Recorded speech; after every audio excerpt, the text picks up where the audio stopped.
আমার মনে হয় আল্লাহ এখানে এটা বলছেন। এই যে আমার মনে হয় বলা একটা এরকম ব্যর্থ আছে যে এইটা বা যেটা কমপ্লিকেটেড আয়াত, এটা অত্যন্ত ডেঞ্জারাস একটা ট্রেন্ড, এবং এটা নিয়ে গবেষণা করা। কারণ মুহকামাত আয়াত আছে, ডু অ্যান্ড ডু নটস এর আয়াত আছে 500 রাফলি হিসাবে বলা হয় যে 500 বার ডু এবং 500 বার ডু নটস এর কথা আছে, মানে করো এবং নিষেধ, আদেশ এবং নিষেধের কথা আছে। ওইগুলো হচ্ছে আমাদের লাইফের জন্য ইম্পর্টেন্ট, ওইগুলো হচ্ছে কোর অফ কোরআন, ওইগুলাই আমাদের করে। এরপরে যেগুলো আছে, আল্লাহ যদি আমাদেরকে কোনো জ্ঞানী মানুষের সংস্পর্শে নেন, যার এই ব্যাপারে জ্ঞান আছে, উনি আমাদের এক্সপ্লেন করতে পারেন, বা আমরা মনে করি বড় বড় স্কলার যদি করে থাকেন, আমরা সেটাই করলাম। কিন্তু আমরা একটা বই হাতে নিয়ে 2 শব্দ আরবি জানি, বললাম যে আমার মনে হয় আল্লাহ এখানে এটা বলছেন, এটা খুবই ডেঞ্জারাস একটা ব্যাপার। ওইখানে আলো বলা হয়েছে, আলো কথাটা আছে, কিন্তু ওই কথাটা কি বোঝানো হয়েছে, কোরআন বোঝানো হয়েছে ওইখানে, আল্লাহ রসুলের সাথে যে আলো, কিন্তু সেটাকে তারা টুইস্ট করে বলে যে আল্লাহ রসুল। এই কিন্তু এখানে দলিল আছে আল্লাহ রসুল আলোর তৈরি। তো আকরামুজ্জামান বিন আব্দুল সালাম বলেন যে আয়াত ঠিক আছে কিন্তু তফসির জাল, বুঝছেন না? আয়াত ঠিক আছে, তফসির জাল। এরকম অনেক আয়াত পাবেন বা অনেক হাদিস পাবেন, হাদিস সহি, কিন্তু এটার তফসির বা ব্যাখ্যাটা হলো জাল। যার যেটা সুবিধা সেটা সে ব্যাখ্যা করছে। এই পৃথিবীতে বা মহাবিশ্বে একজন মানুষ আছেন যাকে আপনি ব্লাইন্ডলি ফলো করতে পারেন। ব্লাইন্ড বলতে যেটা বোঝে, কোনো লজিকের দরকার নেই, কোনো জ্ঞানের দরকার নেই, উনি করছেন আমি করছি, তাই না? একজন মানুষ, তিনি হচ্ছেন রাসূল সাল্লাল্লাহু আলাইহি ওয়াসাল্লাম। তিনি ডিভাইনলি প্রোটেক্টেড, ভুল থেকে আল্লাহ তাকে প্রোটেক্ট করছেন, তার কোনো ভুল আল্লাহ থাকতে দেন নাই, যদি করেও থাকেন সেটাকে আল্লাহ শুধরে দিচ্ছেন। এই যে আমাদের দেশে যারা দাওয়াতি কাজ করে, তাদের ভিতর এমন মানুষ আছে যে আমার চেয়ে ধরেন 10 টাইমস পড়াশোনা করা মানুষ, কিন্তু সে তো স্বপ্নের দিনে বিশ্বাস করে, সে বুজুর্গে বিশ্বাস করে, সে ওই মুরব্বী কইছে দেখে বিশ্বাস করে। কেন? মায়োপিক হয়ে গেছে সে, তার ওই যে বললাম বন্ধক দিয়ে দিছে, তার সে নিজের চোখ দিয়ে দেখে না, নিজের আকল দিয়ে দুনিয়া দেখে না।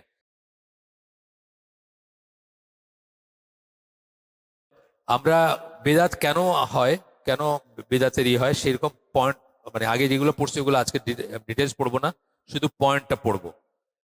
1 নাম্বার ছিল অজ্ঞতা, জ্ঞান নাই। সত্যি কথা, জ্ঞান ছাড়া হইতেই পারে, পড়ছি আমরা এটা। প্রবৃত্তি ও খেয়াল খুশির অনুসরণ, যেটা হুইমস এন্ড ডিজায়ার আমরা ওইখানে বললাম। সন্দেহান উক্তির উপর নির্ভরতা, অর্থাৎ যে সমস্ত উক্তিগুলো ক্লিয়ার না বা যেগুলো সম্বন্ধে আমাদের জ্ঞানে কুলায় না। সূরা আলে ইমরানের 7 নম্বর আয়াতে আল্লাহ বলছেন যে মুতাশাবি আয়াত সম্বন্ধে বলছেন, যাদের অন্তরে বক্রতা, তারা ওইগুলা খুঁজে। এম্বিগুয়াস বা ইকুইভোকাল বলি আমরা ইংরেজিতে, বাংলায় বলি দ্ব্যর্থ, মানে ডবল মিনিং হয় যেগুলা, সেই সমস্ত ইগুলা নিয়ে গবেষণা করতে থাকে। যেমন ধরেন সূরা নূরের একটা আয়াতের কথা আমি বলি, যে ওই যে লাইট ভার্স যেটাকে বলে, আল্লাহ আল্লাহ নুরুস সামাওয়াতি ওয়াল আরদ, এরকম আছে না? তো আমার ঠিক মুখস্থ নাই, আমি জাস্ট, আছে না এটা, এইটুকু অংশ ঠিক বলছি তো? আর পরে আরো আছে আর কি, যাই হোক। তো এই আয়াতটা উপর, এটা খুবই কমপ্লিকেটেড একটা আয়াত, অনেক ধরনের ইন্টারপ্রিটেশন হইতে পারে, এবং কাফেররা বা পশ্চিমা ফিলোসফাররা এটার উপর ভলিউমস আফটার ভলিউমস বই লিখছে। এবং যেহেতু এইটাতে একটু একটু মানে আধ্যাত্মিক ব্যাপার, এসোটারিক ব্যাপার আছে, বা একটু রহস্য আছে, একটু সুফি সুফি ভাবের একটা আছে, সুতরাং এটা নিয়ে তারা অনেক গবেষণা করছে। কিন্তু আমরা মনে করি যে এগুলা যার তার এগুলা হাতে নিয়ে, আমি একজনের কথা বলছি যে উনি মারা গেছেন, আল্লাহকে ওনাকে মাফ করুন, আরবি জানতেন, উনি ওনার সাথে একদিন বসে আছে, উনি বলছেন এইটা বলতেছেন, এটা বিদাতের একটা কারণ, বিদাত হওয়ার। যেমন আপনি কোরআনের আয়াত, আল্লাহ রসুল কি বুঝছেন, সাহাবীরা কি বুঝছেন, ওইটা নাই করে সূরা মায়েদার একটা আয়াত আছে যেখান থেকে বলে যে আল্লাহ রসুল লাইটের তৈরি, মানে আলোর তৈরি। ওইখানে আলো বলা হয়েছে, আলো কথাটা আছে, কিন্তু ওই কথাটা কি বোঝানো হয়েছে, কোরআন বোঝানো হয়েছে ওইখানে, আল্লাহ রসুলের সাথে যে আলো, কিন্তু সেটাকে তারা টুইস্ট করে বলে যে আল্লাহ রসুল। এই কিন্তু ওইখানে দলিল আছে আল্লাহ রসুল আলোর তৈরি। তো আকরামুজ্জামান বিন আব্দুল সালাম বলেন যে আয়াত ঠিক আছে কিন্তু তফসির জাল, বুঝছেন না? আয়াত ঠিক আছে, তফসির জাল। এরকম অনেক আয়াত পাবেন বা অনেক হাদিস পাবেন, হাদিস সহি, কিন্তু এটার তফসির বা ব্যাখ্যাটা হলো জাল। যার যেটা সুবিধা সেটা সে ব্যাখ্যা করছে। আমি আগে আগে আপনাদেরকে একদিন বলছি, অনেক সময় বলে থাকি, যে সূরা নিসার 59 নম্বর আয়াত, যেখানে আল্লাহ বলছেন যে আল্লাহর আনুগত্য করো ও রাসূলের আনুগত্য করো, তারপরে লাস্টে বলছেন উলিল আমরের আনুগত্য করো, তারপরে বলছেন যে যদি তোমাদের ভিতরে ডিসপিউট হয় তাহলে আল্লাহ রসুলের কাছে নিয়ে যাও। এই আয়াতটা এবং এটার শানে নজুল বা এটার সাবাব বা আসবাব যেটাকে বলি আমরা, মানে কারণ, পিছনের কারণ, এটা হচ্ছে সবচেয়ে বড় দলিল এগেইনস্ট মাযহাব, ব্লাইন্ডলি মাযহাব ফলো করার এগেইনস্টে সবচেয়ে বড় দলিল হচ্ছে এই আয়াতটা। অথচ এই আয়াতটাকে নিয়েই বই লেখা হয়েছে, মাযহাব কি ও কেন, তকি উসমানের লেখা বই। এই আয়াতটা দিয়ে উনি দলিল দিয়েছেন যে মাযহাব মানতে হবে। তাইলে কি দুইটা তো একসাথে কারেক্ট হতে পারে না? তাইলে এক জায়গায় দেখা যাচ্ছে যে আয়াত ঠিক আছে কিন্তু তফসির জাল, বুঝছেন না? আপনারা যদি পড়েন আপনারা দেখবেন আকরাম বিন আব্দুল সালামের ছোট্ট একটা বই আছে, খুব সুন্দর বই, ছোট্ট একটা বই আছে যে এটা শানে নজুল কি হয়েছিল এবং কেন এটা মাযহাবের এগেইনস্টে সবচেয়ে স্ট্রং দলিল, এই বইলে একটা আছে, খুব ইম্পর্টেন্ট একটা আয়াত, সূরা নিসার 59 নম্বর আয়াত। অনেক কিছু বাইর হয়ে আসে এটা থেকে, এই একটা আয়াত থেকে। এটা নিয়ে আমরা একটা আয়াতে একটা হালকা করছি, আবার এখানেও করবো আমরা কোনোদিন ইনশাল্লাহ। এটা ওয়ার্থ ডুইং, এটা করাটা ওয়ার্থ আর কি। আচ্ছা, সন্ধিয়ানুক্তির কথা গেল। কেবলমাত্র জ্ঞানের উপর ভরসা করা মানে আমি সবকিছু বুঝবো। আমি মাঝে মাঝে বলি যে যদিও এইসব সায়েন্সের কথাবার্তা আমি বলতে চাই না, একটু আগে কার সাথে জানি কথা বললাম যে এগুলো বেশি, এগুলো তো না বলাই ভালো, কিন্তু তারপরেও ধরেন এই পৃথিবীতে 750 কোটি মানুষ আছে। এই পৃথিবীটা হচ্ছে সৌরমণ্ডলের মাঝারি একটা গ্রহ। সূর্যকে এই করে ঘুরে, সূর্য হচ্ছে মাঝারি একটা তারা। এই তারা কোথায় আছে? একটা গ্যালাক্সিতে আছে। এই গ্যালাক্সিতে কতটা তারা আছে? হান্ড্রেডস এন্ড বিলিয়ন্স, 1 বিলিয়নে 100 কোটি, হান্ড্রেডস অফ বিলিয়ন মানে 100 কোটি যত হয় আর কি, তত তারা আছে। এইরকম গ্যালাক্সি কটা আছে এই মহাবিশ্বে? হান্ড্রেডস এন্ড বিলিয়ন্স আছে। তাহলে আমার সাথে কি এইটা যিনি কোন হও বললে হয়ে গেছে, তার সাথে কি আমার জ্ঞানের কোনো প্রপোর্শন হইতে পারে? আমার সাথে একটা নর্দমার কীটের একটা প্রপোর্শন হইতে পারে, একটা নর্দমার পোকা, তার সাথে আমি 1 কোটি গুণ 200 বা 100 কোটি গুণ 200 কোটি গুণ বড়। কিন্তু আমি কি বলতে পারবো যে আল্লাহ আমার চেয়ে কত বড় বা আল্লাহর জ্ঞান কত বেশি আমার চেয়ে? কোনো তুলনাই হয় না। সুতরাং আল্লাহর সবকিছু আমি বুঝে ফেলবো, এই এই বা আল্লাহ কি করছেন, আল্লাহর কি উইজডম, কি ডিজাইন, কেন করছেন আমি বুঝে ফেলবো। এটা অত্যন্ত বড় একটা ধৃষ্টতা, এটা বলাটা ভাবাটাই ধৃষ্টতা। কেবলমাত্র জ্ঞানের উপর ভরসা করা। আল্লাহ অফকোর্স আমাদেরকে লজিক দিয়ে ডাকছেন তার দিকে। যেমন ধরেন তোমরা কি দেখো না রাত এবং দিনের পরিবর্তনের ভিতরে নিদর্শন আছে? অথবা লজিক যদি বলি আমরা যে এই কোরআন যদি আল্লাহ ছাড়া কারো কাছ থেকে আসতো বা অন্য কোনো সোর্স থেকে বা একাধিক সোর্স থেকে আসতো, মানে সামারিটা বলতেছি আমি, তাহলে তোমরা এর ভিতরে বৈপরীত্য পাইতা বা কন্ট্রাডিকশন পাইতা। এইগুলা কিন্তু লজিক, এগুলা কিন্তু আকলের বা কথা আল্লাহ যে ডাকতেছেন।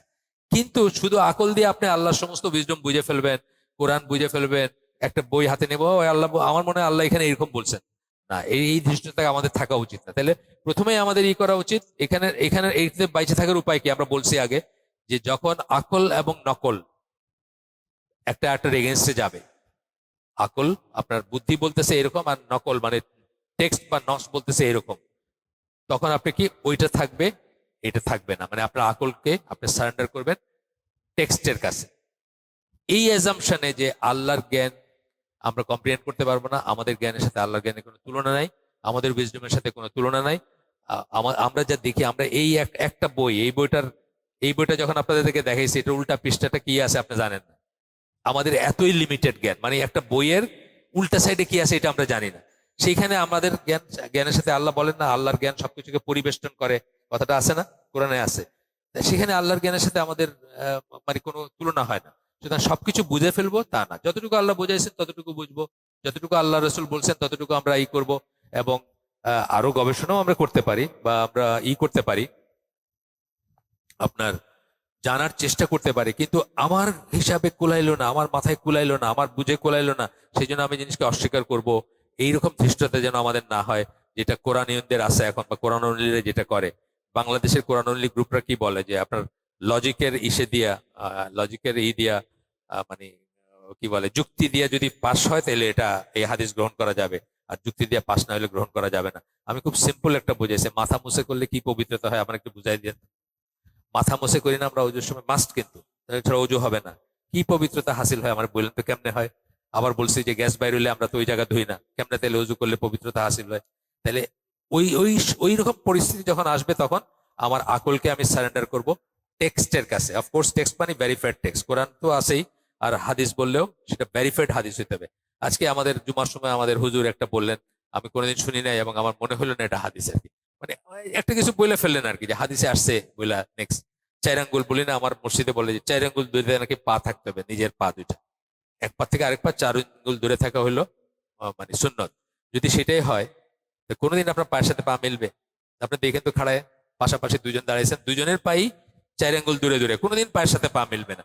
তাহলে কমন সেন্স কি বলতেছে যে এটা কোনো ভুয়া সোর্স থেকে আসছে, তাই না? এইটা আপনি তাহকিক করতে পারেন যে হাদিসটা প্রপার জায়গা থেকে আসছে কিনা বা মানে হাদিসটা সহি কিনা। কিন্তু যখন একবার জানবে যে আল্লাহ রসুল মুখ দিয়ে এটা বাইর হয়েছে, তখন কিন্তু আপনি এটাকে আর করতে পারেন না, তাই না? আপনার বুদ্ধিতে কোলাক বা না কোলাক, যেমন এই আকিদা তাহাবির বইতে পাবেন একটা পয়েন্ট, আমি প্রথম যখন পড়ি তখন খুব অবাক হয়েছিলাম যে এইটা কেমন আকিদা পয়েন্ট হয়। সেটা হলো মোজা মাসের ব্যাপারে বলছিলেন যে আমরা, আলী রাদিয়াল্লাহু আনহু বলছেন যে আমরা ইসের উপরে আহ পায়ের মোজার উপরের অংশটা, উপরের সাইডটা আর কি পায়ের, সেটা মসে করি। কিন্তু লজিক বলে কি যে ময়লা লাগলে তো নিচে লাগবে, তো এটা মসে করার কথা। আল্লাহ রাসূল এটা করতে বলছেন, সুতরাং আমরা এটা করি। এইটা হচ্ছে সেই কথাটা আমি যেটা বললাম, যে যখন আপনার লজিক বা আপনার আসবে তখন লজিককে আপনি সারেন্ডার করবেন নসের কাছে। এবং এটার উইজডম হয়তো কোনোদিন জানতে পারেন, নাও জানতে পারেন। কিছু কিছু উইজডম আমরা জানি, ধরেন আজ থেকে হয়তো বা একটা নতুন নতুন মুসলিম সোসাইটিতে হয়তো চিন্তা করবে যে একজন একজন ওয়েস্টার্ন মানুষ ধরেন মুসলিম হয়েছে, সে চিন্তা করবে যে সুদ কেন ইসলামে হারাম করলো, সুদ ছাড়া কি দুনিয়া কিছু চলে, মনে করতে পারে, কারণ তার সেই জ্ঞানটা ওরকম হয় নাই।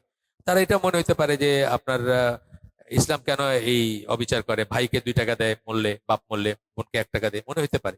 একটা সময় লাগবে তার এই জ্ঞানটা অর্জন করতে, এবং এই জ্ঞানগুলো অর্জন করা সম্ভব। কিন্তু দেয়ার আর আদার থিংস যেটা অর্জন করা সম্ভব না। মুখের উপর হিচড়ায় জাহান্নামে ফেলা হবে, এটা কেমনে আমি কম্প্রিহেন্ড করতে পারি না, এটা কেমনে করা হবে। আল্লাহ বলছেন তাই আমি এটা মেনে নিই। আছে না, মুখের উপর হিচড়ায় জাহান্নামে ফেলা হবে।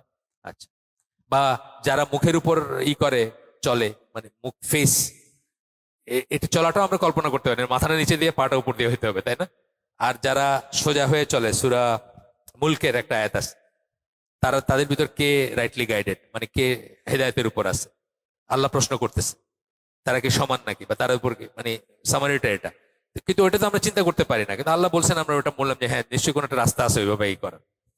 আচ্ছা, যাই হোক, আমরা গেলাম জ্ঞানের উপর। তারপরে ছিল ইমাম ও বুজুর্গদের অন্ধ অনুকরণ ও পক্ষপাতিত্ব। এটা খুব খুব ওয়াইডলি করা, যেমন আমি নিজে হানাফি, বা আমি নর্মাল একটা ইসের থেকে আসছি, বাংলাদেশি নর্মাল যেসব যা যা সবাই করে সবকিছু করে বড় হয়েছি। তো সেখানে কি লজিক শুনছি যে ইমামে আজম প্রথম কথা, উনি হলেন সব ইমামের সর্দার, সব ইমামের বড় ইমাম। পৃথিবীর বেলাল ফিলিপসের খুব সুন্দর একটা আছে, বেলাল ফিলিপসের কনভার্সন নিয়ে ওনার নিজের একটা আছে। আমি যখন মুসলমান হলাম তখন বললো কি পৃথিবীর অধিকাংশ মানুষই হানাফি, সুতরাং ইউ হ্যাভ টু বি হানাফি। তা আমি হানাফি হয়ে গেলাম। মানে উনি খুব সুন্দর করে বলতেছেন। কিছুদিন পরে দেখলাম যে না, অনেক সমস্যা আছে, তো অনেক জিনিস আর কি, মানে আল্লাহ কোরআনে যা বলছেন হাদিসে যা আসছে তার সাথে তো মিলে না। তখন আমি গবেষণা করতে শুরু করলাম। যাই হোক, বেলাল ফিলিপস হানিফা মাযহাবের এগেন্সে যে বলছেন তা না, উনি তো বলেন যে ইনশাআল্লাহ কোনো একদিন ইউনিফাইড ফিক হবে, মানে সমস্ত এগুলো থেকে স্কুলস অফ ফিক সব এক হয়ে যাবে, একটা ফিক থাকবে সারা দুনিয়া। আমরা আশা করি, আমরা দোয়া করি সেটা হবে, সেটা হওয়া উচিত। তাহলে আমাদের জন্য অনেক সিম্পল হয়ে যেত সবকিছু, তাই না? অনেকটুকু হয়েছে। আপনাদের বলছে যে কাবার চত্বরে 4টা জামাত হইতো, 4 ওয়ালকে সামনে রেখে 4 মাযহাবের 4টা জামাত হইতো। এক মাযহাবের পুরুষের সাথে আরেক মাযহাবের মেয়েদের বিয়ে হইতো না, মনে করতো না যায়। এই বেশি দিন আগের কথা না, 100 বছর আগের কথা। তো চেঞ্জ হয়েছে না, চেঞ্জ হয়েছে, ইনশাল্লাহ আমরা দোয়া করি হবে কখনো। তো ইমাম এবং বুজুর্গদের অন্ধ অনুকরণ পক্ষপাতিত্ব এখানে এক লাইনে সেরে দেওয়া যায়। এই এই পৃথিবীতে বা মহাবিশ্বে একজন মানুষ আছেন যাকে আপনি ব্লাইন্ডলি ফলো করতে পারেন। ব্লাইন্ড বলতে যেটা বোঝে, কোনো লজিকের দরকার নেই, কোনো জ্ঞানের দরকার নেই, উনি করছেন আমি করছি, তাই না? একজন মানুষ, তিনি হচ্ছেন রাসূল সাল্লাল্লাহু আলাইহি ওয়াসাল্লাম। তিনি ডিভাইনলি প্রোটেক্টেড, ভুল থেকে আল্লাহ তাকে প্রোটেক্ট করছেন, তার কোনো ভুল আল্লাহ থাকতে দেন নাই, যদি করেও থাকেন সেটাকে আল্লাহ শুধরে দিচ্ছেন। এটা হচ্ছে আমাদের আকীদার অংশ। উনি ছাড়া আর যে কারোই ভুল থাকতে পারে, যে কেউ ভুল করতে পারেন, এবং সেই ভুল করাটা অনেক সময় দোষেরও না, কারণ আমাদের কি ইজতিহাদ, যেটাকে আমরা বলি, ইজতিহাদ কথার শাব্দিক অর্থ হচ্ছে পরিশ্রম। আর যখন আমরা ইজতিহাদ দিনের বলবো, সেটা হচ্ছে যে যিনি মেহনত করে পড়াশোনা করে কোরআন হাদিস থেকে রুলিং বের করতে পারেন, সেটাকে আমরা ইজতিহাদ বলি। ঠিক আছে? যে কোনো মুজতাহিদ আলেম যার ইজতিহাদ করার যোগ্যতা আছে, উনি যদি শুদ্ধ ইজতিহাদ করেন তাহলে উনি 2টা সওয়াব পাবেন, 2টা রিওয়ার্ড পাবেন, 2টা নেকি পাবেন, বা 2টা রিওয়ার্ড পাবেন। একটা করলে মানে যদি শুদ্ধ নাও হয়, উনি যে পরিশ্রম করছেন তার জন্য উনি একটা রিওয়ার্ড পাবেন। কিন্তু আপনার আমার জন্য জায়েজ না জানার পরে ওই ভুলটা আঁকড়ায় ধরে বলা যে এটা তো অমুকে বলছেন সেই জন্য না। কারণ ওনার কথা কোন হাদিসে পাইছেন এখন পর্যন্ত? ইমাম আবু হানিফার কথা হাদিস বলছেন নাকি রাসূল সাল্লাল্লাহু আলাইহি ওয়াসাল্লাম যে আমার পরে এমন একজন আসবেন যার নাম ইমাম আবু হানিফা, উনি যা বলবেন তার সবকটা আপনারা বা তোমরা মাইনা নিবা, এরকম কথা পাইছেন? পান নাই। তাহলে কিয়ামতের দিন আল্লাহর কাছে আল্লাহ যদি জিজ্ঞেস করবেন যে তুমি এই কাজটা কেন করছো, আপনি বলেন আমি ইমাম আবু হানিফা বলছেন। আল্লাহ বলবেন আমি কি তোমার ইমাম আবু হানিফার কথা বলছিলাম যে উনি যেটা বলবেন সেটা করলে ঠিক হবে? অথবা আরেকজন ইমাম বা এখনকার ইমাম, লিভিং ইমামও আছেন না, এখনকার এই যে পীরের মুরিদ টুরিদরা তারা তো একদম নিজের মানে মানে নিজের বন্দুক দিয়ে দেয়, নিজের সমস্ত আপনার যুক্তি তর্ক বিদ্যা জ্ঞান সবকিছুর বন্দুক দিয়ে দেয়, তাই না? বন্দুক দিয়ে দেয়, আপনি দেখবেন যা বলবেন উনি তাই। তো ইমাম এবং বুজুর্গদের অন্ধ অনুকরণ এটা আমরা অবশ্যই করব না, আমরা সবাইকে মানুষ হিসাবে নিব। এবং এই সম্বন্ধে আমি আগে বলছি আপনাদের, একটা দলিলও দিছি, কে যেন দলিল চাইছিলেন এখানে তাকেও দিছি, যে তামাত্তু হজ নিয়ে কথা বলতেছিলেন ইবনে আব্বাস, ইবনে তাইমিয়ার থেকে দলিল দিছি আমি, কেউ একজন আজকে দেখতেছি না ওনাকে, উনি চাইছিলেন দিছি। তো তামাত্তু হজ নিয়ে কথা বলতেছেন ইবনে আব্বাস, এবং তার অডিয়েন্স হচ্ছেন সাহাবী অথবা তাবেঈ, এই তো দুইটাই দুইটাই হতে পারে। তো তখন কেউ বলছেন কিন্তু আবু বকর আর ওমর যে এরকম বলছেন, তখন উনি বলছেন যে আমি ভয় করতেছি তোমাদের উপর আসমান থেকে আকাশ থেকে পাথর বর্ষিত হবে, পাথর বৃষ্টি বর্ষিত হবে। আমি বলতেছি আল্লাহ রসুল এরকম বলছে না, তোমরা বলতেছো আবু বকর বলছে ওমর বলছে, আবু বকর ওমর কে? এইটাই হওয়া উচিত আমাদের বুঝ। আবু বকর ওমর 1 নম্বর 2 নম্বর মুসলিম রাসূল সাল্লাল্লাহু আলাইহি ওয়াসাল্লামের পরে, কিন্তু তথাপি তাদের বুঝ ছিল সাহাবীদের, যে যখন রসুলের একটা কথা বলতেছে তুমি আবু বকরের কথা বলছো, আবু বকর কে? আমাদেরও এই বুঝটা হওয়া উচিত, তাইলে কিন্তু আমরা ট্র্যাপে পড়বো না। বুজুর্গ কিতাবে আছে, মুরব্বী বলছে, বুজুর্গ বলছে, আছে না? অনেক লেকচারে আপনি শুনুন মুরব্বীরা বলছেন এরকম, আপনি জানেন এরকম, মুরব্বীরা বলছেন এরকম। অথবা একটা হাদিস শুনতে পারবেন, মানে এই বড় দাওয়াতি কাজ করেন দল যেগুলো আছে, তার একটা দলের আমার এক সিনিয়র ছিলেন, মারা গেছেন উনি, আল্লাহ জান্নাত নসিব করুন। তো খুবই এখলাস সম্পন্ন মানুষ ছিলেন। তো ওনাকে আরেকজন আমাদের এক ভাই একবার সহি হাদিস জাল হাদিসের কথা বলছে, উনি বলছে, হাদিস আবার সহি আর জাল কি? হাদিস তো হাদিসই, বুঝছে? তো এইটাও কিন্তু আছে, মানুষ মনে করে মানে অতিরিক্ত ভক্তি অন দ্য ওয়ান সাইড, যেটা আপনার কাছে চাওয়া হয়নি। আচ্ছা, ইমাম বুজুর্গদের অন্ধ অন্ধ অনুকরণ পক্ষপাতিত্ব, এইটাও আমরা একটু পড়ছিলাম। আহ, তবে এটা মনে রাখতে হবে, যাকে আল্লাহ পড়াশোনা করার তৌফিক দেন নাই, যে নিরক্ষর, তার জন্য কখনো তাকলিদ যেটাকে আমরা বলি, আজকে ডিসকাশন না এটা, তাকলিদ এবং ইজতিহাদ দুইটা একদম দুই মেরুর জিনিস, তাই না? একটা হচ্ছে তাকলিদ, একটা হচ্ছে ইজতিহাদ। যে ইজতিহাদ করার ক্ষমতা রাখে না, যোগ্যতা রাখে না, জ্ঞান রাখে না, পারদর্শিতা রাখে না, তার ইজতিহাদ করা যেমন হারাম।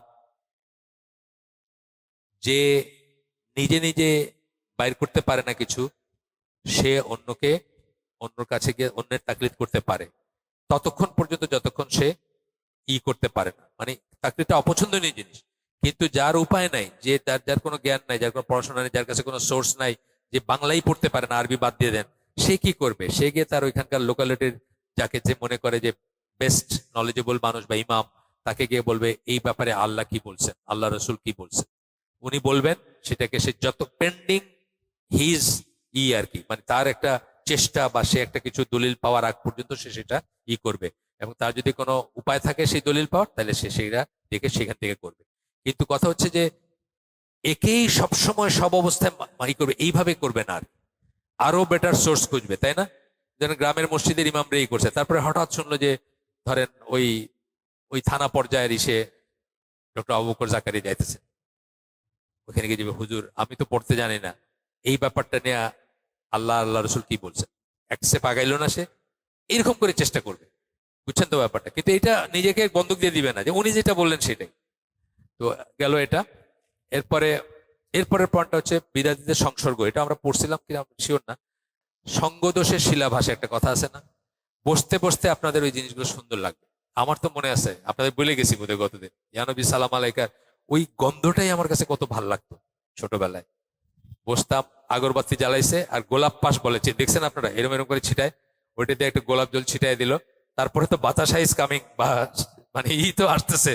ছোটদের তো এটাই মেইন অ্যাট্রাকশন, যে অ্যাট দ্য এন্ড অফ ওইটা আসবে, বাতাসা হোক জিলাপি হোক আসবে, সেটা হলো কথা। কিন্তু আমার ওই পরিবেশটাই খুব ভালো লাগতো। এই যে ভাল লাগে, এটাও কিন্তু হুইমস এন্ড ডিজায়ার, এটা কোনো দলিল নাই, কিন্তু এই এই ইসেরও দলিল নাই। ইনসেন্স যেটাকে বলি আমরা, বুখুর আরবরা জ্বালায়, ওটা অন্য জিনিস। বুখুর আর আগরবাতি এক না, আগরবাতি আসছে বেসিক্যালি হিন্দুদের থেকে। আপনার দেখেন হিন্দুরা জ্বালায়, ওদের পূজায় জ্বালায়, ওদের ইসে জ্বালায়। ওই দেখছেন না, ছোট ছোট পাওয়া যায়, ওই আপনার খুব সুগন্ধ আলা পাওয়া যায় ইন্ডিয়ানদের, ওইগুলোর পূজা নামই দেখবেন হিন্দুয়ানির নাম আর ওইগুলা।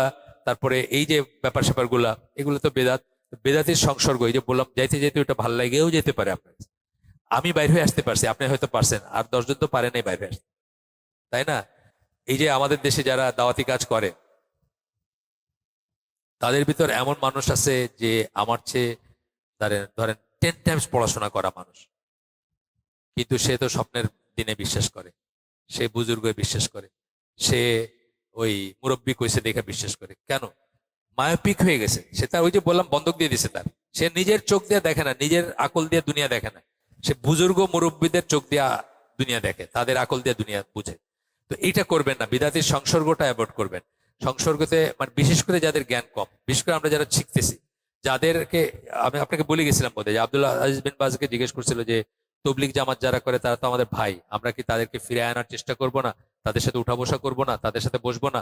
তখন উনি বলছেন হ্যাঁ, মানে এই চিল্লায় যাওয়া বা 3 দিন ওইটায় যাওয়া, ওইটার কথা জিজ্ঞেস করছেন। তখন উনি বলছেন যে যারা যারা স্কলার, যারা ওদেরকে ফিরে আনার চেষ্টা করতে পারবে, ওদের যুক্তি খণ্ডন করতে পারবে বা ওদেরকে জ্ঞান করতে পারবে, পসিবিলিটি আছে, তারা যাইতে পারে, কিন্তু লেমেনরা যাবেন।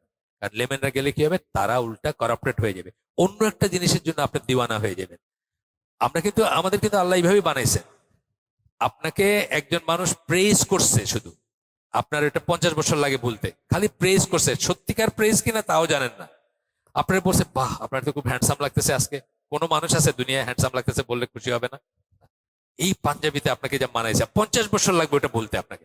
সেইখানে যখন আপনার পিঠ টিপতেছে, আপনার পা টিপতেছে, অথবা আপনার খাওয়াইতেছে আয়না। হ্যাঁ, আমি একদিন গেছিলাম এই যে গুলশান মসজিদে, আজাদ মসজিদে। এখন উনি মুরব্বী আর কি, আমার 2 বছর জুনিয়র, তার সাথে গেছিলাম। তো ওইখানে ওই ছিল আশুরার রোজা ছিল, তো ইফতারের করা হয়েছে উপরে। তো আমরা খাইলাম, খাওয়ার পরে প্লেটটা একজন নিয়ে গেল, তো আমার কানে কানে বলতেছে যিনি আপনার প্লেটটা নিয়ে গেল উনি কিন্তু লেফটেন্যান্ট কর্নেল। আমি মনে করলাম বাহ, চমৎকৃত একটা ব্যাপার, মানে এটা ভুলতে আমার অনেকদিন লাগছে যে ইগোকে কিভাবে তারা স্যাক্রিফাইস করছে, একজন লেফটেন্যান্ট কর্নেল পেট দিতেছে নিয়ে। আসলে কিন্তু অনেক চমৎকার একটা জিনিস, এটা ইন ইট সেলফ এটা চমৎকার জিনিস। কিন্তু এই জিনিসটার প্রতি যে আপনার দিওয়ানা হইলেন, এটার সাথে সাথে কিন্তু বাকি জিনিসগুলো আপনি কিন্তু হোলসেল করলেন। এই এই সমাবেশে যখন মুরব্বীদের একটা কথা বলবে, আপনি ওইটারও সত্য মনে করবেন, ওইটারই হাদিস মনে করবেন। তারপর একদিন বলবেন যে হাদিস আবার মানে সহি আর জাল কি, বা সহি আর দুর্বল কি, বুঝছেন না? তো এই জন্য আমাদের ভাল লাগাগুলো যেন সৃষ্টি না হয়, সেই জন্য কিন্তু না করছেন যে বিদাতির সংসর্গ। আমরা কিন্তু পড়লাম, ওই যে মনে আছে 17টা পয়েন্ট পড়ছিলাম, ওইখানে তো এই কথাগুলো আসছে। এইখানে একভাবে সাজানো, ওইখানে আরেকভাবে সাজানো ছিল। এই বিদাতির সংসর্গের কথাটা কিন্তু ছিল এখানে।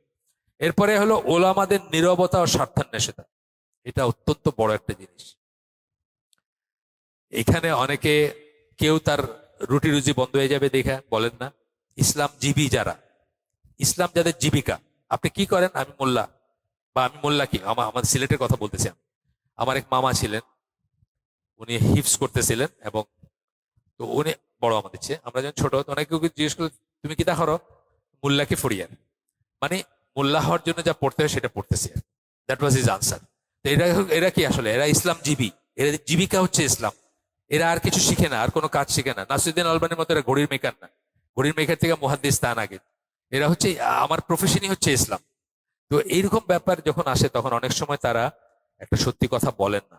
সিলেটে আপনাদেরকে গল্প করছি আমি আগে, যে সিলেটে একদিন এরকম হালাকা হচ্ছে একটা জায়গায়।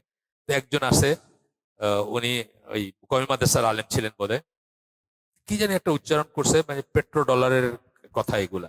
আমি এমন সাইজ করছি তারে যে আপনি খাইতে পারেন, আমি জীবনে খাই নাই, একটা সেন্ট খাই নাই। তারপরে জিজ্ঞেস, মিডল ইস্টে ছিলেন আপনি তাই না? তো দেখি যে আর কিছু কয় না, আপনি খাইছেন পেট্রো ডলার, আমি খাই নাই। তখন উনি বলতেছেন, লাস্টে বলতেছেন যে আমি যখন আপনার ইসের এগেনস্টে কথা বলছি, আপনার ওই 40-এর 4 দিনের এগেনস্টে বলছি, তখন বলতেছেন এগুলো আমরাও জানি। উনি বলতেছেন আমরা জানি, আমাদের আকাবির যারা ছিলেন, আকাবির মানে বড় বড় শেখ যারা ছিলেন আর কি, দেওবন্দি, তারা দেখলেন আমরা তো সব হিন্দু থেকে মুসলমান হয়েছি, নমশূদ্র থেকে মুসলমান হয়েছি। তো গরিব মুসলমানরা দেখা যেত যে অভ্যাসবশত অথবা লোভে হিন্দুদের ওই সাধ্যের লাবড়া খেতে চলে যেত। তা আমরা চিন্তা করলাম, আমাদের আকাবিররা চিন্তা করলেন যে এটা যদি আমরাও একটা ব্যবস্থা করি, 40-4 দিনের দিন একটু খাওয়াইলাম, 40 দিন বড় গরু জবাই করে খাওয়াইলাম, তাহলে গরিব মানুষে খাইলো। এইভাবে এটার রসমটা শুরু হয়েছে। উনি বলতেছেন যে আমরাও এগুলো জানি, কিন্তু আমরা ওইখান থেকে ফেরানোর জন্য এটা করছি। আপনার কি ওয়াহি নাজিল হয়েছে আপনার উপর যে আপনি এটা তো ইবাদত মনে করে মানুষ, এটা না হলে কিন্তু মানুষ কোয়েশ্চেন করে যে এই ছেলে রেখা গেল, আমাদের সামনে বলে নাই, আড়ালে বলছে গ্রামে, যে এইরকম ছেলে রেখে গেল। এক একটা ছেলে দেখলে মনে হয় যেন কত কিছু, কিন্তু বাপ মরছে, বাপের কিছুই খাওয়াইলো না, মানে গরু জবাই দিল না। আমি তো জাহাজে ছিলাম আমার বাপ যখন মারা গেছে, তো ওরা তো কিছু করে নাই, আমি তো না করে দিছি, আমি বড় ভাই। তো মানুষে গেস করছে যে বড় ভাই আসলে ওই তো মেইন এই তো আর্নিং মেম্বার, তো তোমার তো অনেক বড় আমি যখন সেটাও হয় নাই, পিছনে কথা বলছে যে কি ছেলে রেখে গেল, মানে খাওয়াইলই না আর কি। আমার বাপ মরছে, আপনারা আমি কেন খাওয়াবো বলেন বলেন তো, মানে লজিকটা কি? আমার বাপ মরলো, আপনারই কেন খাওয়াবো? আমাদের এখানে গভর্নমেন্ট কলেজের এক টিচার থাকতেন, মহিলার নাম বললাম না, আমার ওয়াইফের কলিগ ছিলেন আমাদের পাড়ায়। ওনার হাজবেন্ড ও ই ছিলেন, টিচার ছিলেন আর কি গভর্নমেন্ট কলেজে বা কিছু। তো হাজবেন্ড পট করে মারা গেছে, অ্যাক্সিডেন্ট, মানে ওই আর কি, মানে হঠাৎ মৃত্যু। তো ওনার একটাই মেয়ে আছে। তো এরকম 40 দিন বিশাল করে খাওয়া দাওয়া হচ্ছে, আর ওনারা একটা ছোট্ট রুমের ভিতর বসে মা মেয়ে কাঁদতেছেন। কথাটা বুঝছেন? মানে 40-এ ভালো করে, যে বড় 40-এ, মানে বড় লোকের 40-এ যদি যান, দেখবেন মেয়েরা গয়না টয়না লিপস্টিক কাতান পরে আসছে আর কি, মানে দেখবেন অন্যরকম একটা আয়োজন আর কি। কেন? আমার বাপ মরছে, আপনি আপনার আপনার ফুর্তি করার কি আছে? সিম্পল লজিক না এটা? তো যাই হোক, ওলামাদের নীরবতা, এই যে এইসব জায়গাতে অনেকে জানেন জিনিসগুলা, যায় নাও কিন্তু বলেন না। কারণ এই যে সিলেটের একটা মসজিদ, আপনার বটেশ্বরে যে মসজিদটা, এই মসজিদটা ভাঙিয়ে দিতে আসছিল 1,500-2,000 মানুষ লাঠি নিয়ে। কেন জানেন? ওইখানের পাশে একটা মাজার আছে, সুন্দর সার মাজার, ওইখানে একটা মাদ্রাসা আছে। এরা কি করে, এদের জীবিকাই হলো তাবিজ কবজ এটা দেওয়া, সিন্নি করা, এইগুলা দিয়ে। ওরা দেখছে যে এটা যদি এস্টাবলিশ হয়ে যায়, আমাদের সব গেল, গেল আর কি, মানে আমাদের প্রফেশন, আমরা তো রাস্তায় দাঁড়িয়ে গেলাম। এইটা কিন্তু মেইন রিজন, রুটি রুজিতে টান পড়া। এখানে একটা আয়াত কোট করতেছেন, তোমাদের মধ্যে এমন একটি দল থাকা উচিত যারা লোককে কল্যাণের দিকে আহ্বান করবে এবং সৎ কাজের নির্দেশ দিবে, অসৎ কাজ থেকে নিষেধ করবে, এবং ওরাই হবে সফল কাম। কিন্তু এই উম্মাহ যে সমস্ত বিপদ ও দুর্বলতার সম্মুখীন, তার মধ্যে ওলামাদের আলস্য নীরবতা অন্যতম। একটু ঝামেলায় যেতে চায় না। আমি আমাদের গ্রামের চাচা একজন মারা গেছেন, তার বাসায় গেলাম, একটা একটা শোক হিসাবে, সৌজন্য দেখতে গেলাম। গিয়ে দেখি যে ওনার লাশটা রাখা হয়েছে, এই পড়া গোসল করায় ই দিয়ে, মুখটা খোলা, যে ইচ্ছা দেখতেছে এসে। আর আরেকটা রুমে, ড্রয়িং রুমে কি হইতেছে, একটা মিলাদ হইতেছে। এটা কিন্তু এখনো দাফন হয় না, দাফন হবে জোহরের পরে। ওইখানে আবার দোয়াও হইতেছে। তো আমি তো আর ওটা অংশগ্রহণ করি নাই, বাইরে আসতে। এই ইমাম সাহেব আমি বহু বছর ধরে চিনি, এবং রিলেটিভলি শুদ্ধ উনি আর কি। রিলেটিভলি বলতে উচ্চারণটা শুদ্ধ বা একটু একটু ই করে। তখন আমি ওনারে জিজ্ঞেস করলাম যে এই যে কাজটা আপনি করলেন, আপনার তো আমি অনেকদিন বলছি বা আগেও বলছি, এই কাজটা করে আপনি একটা নতুন রসম তৈরি করলেন না? মানে এটা আমি আগে আর কোনোদিন দেখিনি, গ্রামেও দেখিনি, যে জোহরের পরে ই হবে। এটা সকাল 11টার কথা বলতেছি আমি। সকাল 11টার দিকে ঘরের ভিতরে একটা মিলাদ হইতেছে, একটা দোয়া হইতেছে, মানে। তো উনি আমার একটা উত্তর দিছিলেন, যে উত্তরটা কিছুটা সত্য, যে ফুটবলের কি চয়েস আছে নাকি যে কে তারে লাইতে হবে? খুব খুব একটা দিয়েছেন কিন্তু খুব। হ্যাঁ, কিন্তু কথা হলো যে ফুটবল হইতে কইছে কে আপনার? ফুটবল হইতে কইছে কে? যেহেতু ইসলাম আপনার জীবিকা, আপনি জীবনযাপন করেন ইসলাম দিয়ে, আর কিছু শিখেন না, এই জন্য ফুটবল হয়েছে। ফুটবল হইতে তো আপনার কেউ কয় নাই, এটা ব্যাক অফ মাইন্ড আর কি। হয়তো তার অসহায়ত্ব আছে, হয়তো যিনি গরিব বা, মানে হয়তো তার কারণ আছে, কিন্তু ওনারা যে বোঝেন না সেটা না, আমি সেটা বলতেছি। এই কথার উত্তরে যখন ওইটা বলছেন, তার মানে উনি বোঝেন যে জিনিসটা ঠিক হচ্ছে না। কিন্তু উনি বলতেছেন আমার কি কোনো চয়েস আছে? আমি গ্রামের মসজিদের ইমাম, আমার গিয়ে একজন ডাকছে যে আসবেন, আমি তো বাধ্য আসতে। এবং না আসলে দেখা যাবে পরে আমার পেছনে নামাজ পড়া বা নামাজ পড়বে না, বা একটা দলকে আমার বাড়ি করে দিল এখানে। তো ওই কথাটাই বলছেন যে ফুটবলের কি চয়েস আছে নাকি কে তারে লাইতে হবে, কথাটা কিন্তু খুব সিরিয়াস কথা, খুব কষ্টের কথাও না। যাই হোক, তো বলতেছেন যে আল্লাহ অর্পিত এই মহান দায়িত্ব পালনে ওলামাগণ তোষামোদ ও মনোরঞ্জনের পথ অবলম্বন করেছেন। কাফের দেশে সেটেল করা যে হারাম, এটা আমার মতো পাপি চাপি বলে কোন হুজুরের আমি আজ পর্যন্ত বলতে শুনিনি। কারণ আমেরিকান বাড়িতে, সিলেট তো লন্ডনী আমেরিকানদের জায়গা, বুঝছেন না? আমেরিকান বাড়িতে গেলে, লন্ডনী বাড়িতে গেলে বড় বড় গোস্ত, খামটাও ভারী হয়। আর আমার মতো মানে দেশি মানুষের বাড়িতে গেলে ওই নর্মাল খাওয়া যা খাইতেছে, খামের কিন্তু কোন প্রশ্ন ওঠে না। আমরা তো খামের চিন্তাই করি না। উনি যদি আসে, ওনার একটা খাম যে ধরাইতে হবে এটা চিন্তাই করি না, জিয়াফতের পরে একটা খাম ধরাইতে হবে। তো এই যে যে বলতেছেন যেটা, যে উদরপূর্তি, অর্থলাভ, কিছু আনন্দ উপভোগ, পদ ও গদি বহাল প্রভৃতি স্বার্থলোভের খাতিরে বিদাত থেকে নিষেধ করা তো দূরের কথা, বিদাত তো এটা তো হারাম। কাফের দেশে সেল করা হারাম, ওটা বিদাত না, ওটা হারাম একটা কাজ। কিন্তু ওইটাও বলবেন না, এবং ওইটাতেও ইফ অ্যান্ড বাট লাগাবেন আর কি, মানে ওই কেমনে করে এটাকে ই করা যায়। বরং তাতে নীরব দর্শকের ভূমিকা ভূমিকা ভূমিকা পালন করছেন। অন্য কথা জানি না, অন্য দেশের কথা জানি না, সিলেট ডিস্ট্রিক্টের কথা বলি। সিলেটে যদি আপনি ওপেন ভিসা দিতেন, যে যে আগে আসলে আগে ভিসা পাইবে আমেরিকায় যাওয়ার, আমার মনে হয় সমস্ত মসজিদের হুজুররা খালি করে দিত সিলেট। আমি অন্তত 4-5 জনকে চিনি এক পায়ে দাঁড়ায় আছে, কোনো চান্স পেলেই ইউরোপে বা আমেরিকায় যাবে। এবং তারা ভালো, তারা সহি আকীদার, তারা যে তা না, ওই ওই দেওবন্দি আর ওই কওমি মাদ্রাসা তা না, সহি আকীদার। 4-5 জনকে চিনি এক পায়ে দাঁড়ায় আছে, মেয়ে বিয়া দেওয়া হইলেও আমেরিকায় গেলে মানে যাওয়া গেলে যাবে আর এইসব এই বর্ণনা আমরা পড়তেছি এখন। বরং তার চেয়ে বিস্ময়কর কথা এই যে স্বার্থ বসে তাতে শরিক হয়ে তার সুষ্ঠু উদযাপন করে থাকেন, শরিক হয়ে উদযাপনও করতেছে, দোয়া করতেছে। আমাদের দেশের সিলেটি ট্র্যাডিশন কি, আমেরিকায় যাবে হুজুরের ডাকলো, সবাই মিলে দোয়া করতেছে যেন মানে সহি সালামতে গিয়া কাফের দেশে জাহান্নামে গিয়ে ল্যান্ড করতে পারে আর, বুঝছেন তো? সহি সালামতে গিয়ে যেন জাহান্নামে ল্যান্ড করতে পারে, দোয়া হইতেছে রীতিমতো। দোয়া মাহফিল দেখবেন আপনার সিলেটে। হঠাৎ দেখলেন যে একটা আসতেছে যে আজকে এই মসজিদে খাওয়া আছে। কেন খাওয়া? ছেলে আমেরিকায় যাইতেছে, আমেরিকায় যাইতেছে, সবাই একটু দোয়া করবেন। এই তাতে শরিক হয়ে সুষ্ঠু উদযাপন করে, মানে ওটা সুষ্ঠুভাবে যেন হয় সেটা যেন উদযাপন করেন আর কি, বা ঠিক মতো করেন। যাদের অনেকে বেনামাজির জানাজা পড়েন না, বেনামাজি জানাজা পড়ে না, কিন্তু বেদাতের সাথে আবার যুক্ত হইতেছে বা করতেছে, কিন্তু তার চল্লিশা সেটাতে কিন্তু অ্যাটেন্ড করে। জানাজা পড়বে না কিন্তু চল্লিশা অ্যাটেন্ড করবে, খাওয়া দাওয়া আছে বা প্রাপ্তি আছে।